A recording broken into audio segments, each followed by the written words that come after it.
কাঁচা আমের সিজন চলতেছে আর আমের টক করে খাবো না, এটা তো একদমই হতে পারে না। তো হ্যালো এভরিওয়ান, কি অবস্থা সবার, কেমন আছেন? আশা করছি ভালো আছেন, আমিও ভালো আছি। তো বাড়িতে আসার পর থেকে চোখের সামনে কাঁচা আম আর কাঁচা আম। অনেক দিন আম মাখা করে খাওয়া হয়েছিল, তো ভাবতেছিলাম যে আমের টকটা রান্না করে খাবো। প্রতি বছরই মোটামুটি খাওয়া হয়। এর মধ্যে যেহেতু বাড়িতে আছি, তো ইনস্ট্যান্ট যখন মন চায় তখন খাওয়া যায়। আর ঢাকাতে কিনে আনা, তারপরে বানানো আমার কাছে একটু অলসতাই লাগে। তো যাই হোক, এদিকে আমি রান্না করতে চলে এসেছি আমের টক। এখানে আমি 2টা আম নিয়েছিলাম, আর আমগুলোকে ধুয়ে পরিষ্কার করে পাতলা পাতলা করে কেটে নিয়েছিলাম, যাতে করে তাড়াতাড়ি সিদ্ধ হয়ে যায়।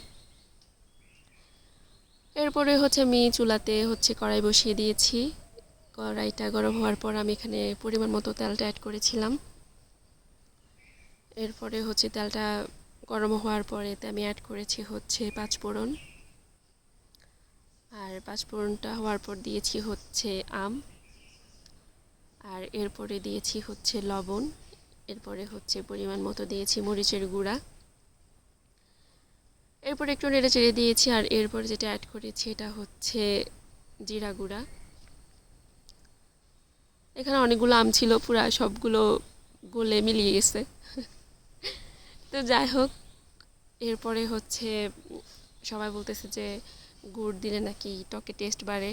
তো পরে আমিও গুড় অ্যাড করেছিলাম, কিন্তু এই গুড়ে হয় নাই, পরে আমাকে আরও চিনি অ্যাড করতে হয়েছিল, কারণ আম অনেক টক ছিল। এরপর একটু নেড়ে চেড়ে দিয়ে আমি এখানে দিয়েছি পরিমাণ মতো পানি। এরপরে পানিটা দেওয়ার পর কেমন জানি সাদা সাদা লাগতেছিল, আমার মাথায় ছিল না যে আমি হলুদের গুঁড়া দিই নাই। পরে মনে আসছে যে আমি তো হলুদের গুঁড়াই দিই নাই, এজন্যই তো সাদা সাদা লাগতেছে। পরে আমি এখানে দিয়েছি পরিমাণ মতো হলুদের গুঁড়া। হলুদের গুঁড়া দিয়ে একটু নেড়ে চেড়ে ঢাকনাটা দিয়ে দিব, যাতে করে তাড়াতাড়ি সিদ্ধটা হয়ে যায়। এরপর কিছুক্ষণ পর পর আমি ঢাকনা খুলে দেখতেছিলাম যে টকটার কী অবস্থা।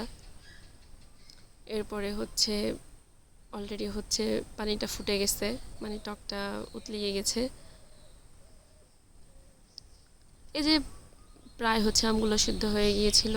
এরপরে আমি অ্যাড করেছিলাম চিনি। অনেক চিনি আর অনেক লবণ লাগছিল। পরিমাণ মতো লবণটা অ্যাড না করলে যেটা হয়, টকটা লাগে না, এজন্য লবণটা আগে পরিমাণ মতো দিতে হয়।